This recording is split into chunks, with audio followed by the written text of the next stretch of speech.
Agora vamos voltar ao pecado. Sim. Por que a gente ainda peca? Porque a gente é pecador?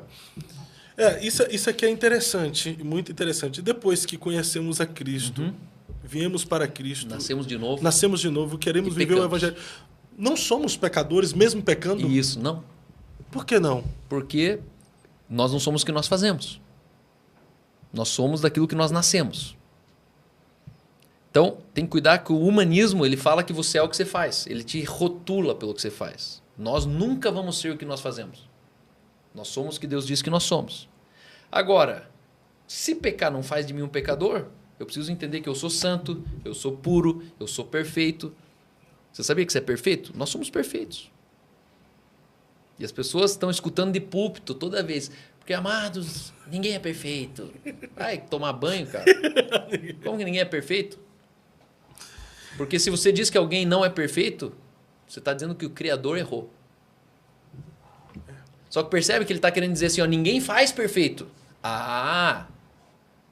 Ninguém faz perfeito. Com a queda de Adão, nós não perdemos essa perfeição? Com a desobediência dele? Com a obra de Cristo, ele recebeu de volta. Só que parou em Adão. A gente esqueceu da cruz. A gente está vivendo o Antigo Testamento. A gente vive como se Jesus não tivesse morrido. Esquece que temos um espírito. Esquece que nós somos espírito. Nós não somos humanos. Nós estamos em estado humano. Por isso que aquele que crê, ainda que morra, ele é. E aqui que a gente precisa ir mais profundo, entendendo que quem eu sou é a identidade de quem eu nasci. Começa a latir aqui. Você vai se tornar um cachorro? Não, você tem que nascer de um cachorro.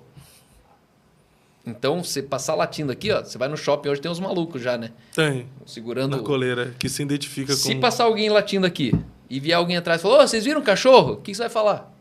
Não, cachorro não, mas passou um maluco aqui latindo. É assim que é. Agora a pergunta que não cala é, mas então tá bom, Carl, a gente não é pecador, mas por que a gente peca então? Por quê? Porque o herdeiro menino, ele de nada difere do escravo. Calma aí, o que é o herdeiro menino? É o novo nascido, que ele ainda não é experimentado na palavra da justiça. Ele é renascido. Ele teve um encontro com Jesus, ele entregou a vida a Cristo. Renascido de Deus. Isso, ele é filho de Deus. É um herdeiro. Só que a Bíblia diz que o herdeiro menino, ele de nada difere do escravo. Ou seja, ele vive tão preso quanto um escravo. Só que, e ele está debaixo de tutores e curadores. Esse cara precisa, não beba. Esse cara precisa, está proibido de namorar. Esse cara precisa, você está proibido de acessar a internet ali. Porque ele é menino. E Paulo ele falou, quando eu era menino, eu fazia as coisas de menino, eu falava as coisas de menino, só que eu abandonei as coisas de menino. Esse crescimento precisa ter. E aí a Bíblia diz, o herdeiro menino, ele é como escravo, mas não esqueça, ele é herdeiro. Ele só não desfruta das consequências de um herdeiro. Ele vive como escravo. Mas o fato de viver como escravo não deixa de ser herdeiro. Não deixa de ser herdeiro. E aqui que a igreja dizimou irmãos pro inferno, falando, aí, tá vendo? Satanás levou, desviou, e se perdeu. Não, irmão, não se perdeu. Ele só está longe da comunhão. Ele está desviado da comunhão, mas não do pai. O pai continua sendo pai dele. É. E aí é interessante que quando a gente sai desse lugar de menino...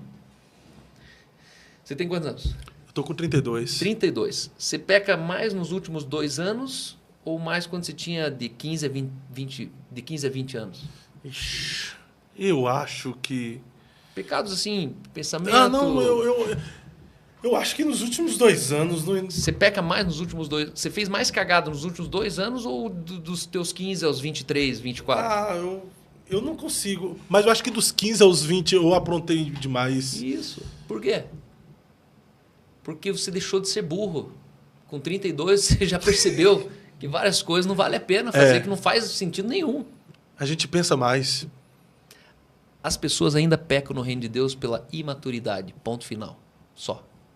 Cal, por que a gente peca? Porque a gente é burro. Falta de entendimento. Naquilo que a gente não entende, a gente peca. Naquilo que a gente já entende, a gente não peca mais. Pega uma criança, faz cocô na calça. Faz sentido fazer cocô na calça? Para ela faz. Ela não tem faculdade mental para entender o banheiro. Para entender a lógica do banheiro. Só que chega uma hora que minha filha, que está com 3 anos, ela não deixa mais eu pôr fralda nela. Porque ela já entendeu que é desconfortável andar com a fralda cheia. E aí você vai percebendo que a própria maturidade da vida faz a gente pecar menos sem orar mais. Verdade. A maturidade. Maturidade. E o nosso problema não é o velho Adão que mora dentro da gente. É o novo espírito nascido de Deus que ainda é neófito, é menino. Em Lucas 1, você vai ver que a Bíblia diz assim: e ele crescia e se fortalecia na sabedoria e na graça no deserto até ser trazido publicamente. Estava falando ali de João. Em Lucas 2, o mesmo texto fala de Jesus. Sim. E ele crescia na sabedoria, no conhecimento e na graça. Mas ele não era Deus? Como que Jesus precisava crescer na sabedoria, cara? Se ele era filho de Deus? Automaticamente ele já tinha tudo. Porque é possível você ser um atrofiado sendo divino. Hoje, a maioria dos nossos problemas sociais de pecado dentro da igreja é falta de cultura, estudo, ensino e pouco demônio, nada de carne, nada de pecado. As pessoas, faltou pai e mãe em casa. Eu cresci lá com aquelas 8.000 pessoas e constatei isso. O problema do homem não é o pecado está resolvido. O corpo do pecado foi destruído, Paulo falou. Na cruz. O Cordeiro de Deus tirou o pecado do mundo. Pecado nem existe mais. Nós temos atitudes pecaminosas que é o hamartano. Mas o hamartia foi tirado do mundo. Hamartia, pecado era um principado que governava. O problema é que quando a gente lê pecado em português, pecado é pecado. Só que no original é hamartia, hamartano, hamarteno e hamartolos. E o corpo do pecado, do hamartia, foi destruído.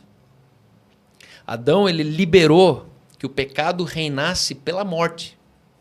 O pecado, o corpo, o principado do pecado, ele reinava de Adão até Moisés. Então o pecado matava até o inocente.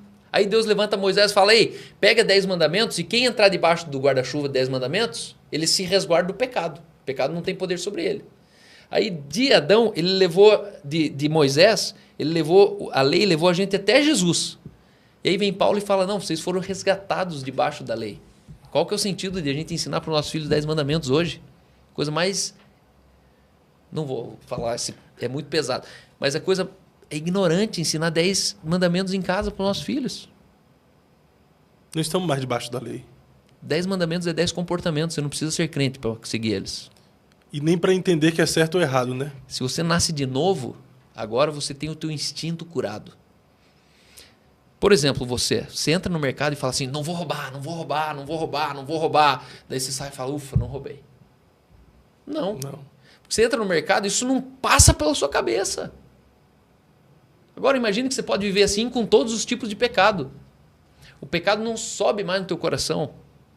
Por quê? Porque você nasceu do Espírito. Mas para isso é necessário o teu conhecimento sobre o que tu está falando. Porque sem conhecer o que tu está falando... Não matarás, não adulterarás, não dirás falso testemunho. Isso até o maçom pode fazer, o satanista pode fazer, a Luísa Sonza pode fazer, o Whindersson Nunes pode fazer. Não precisa ser crente para isso.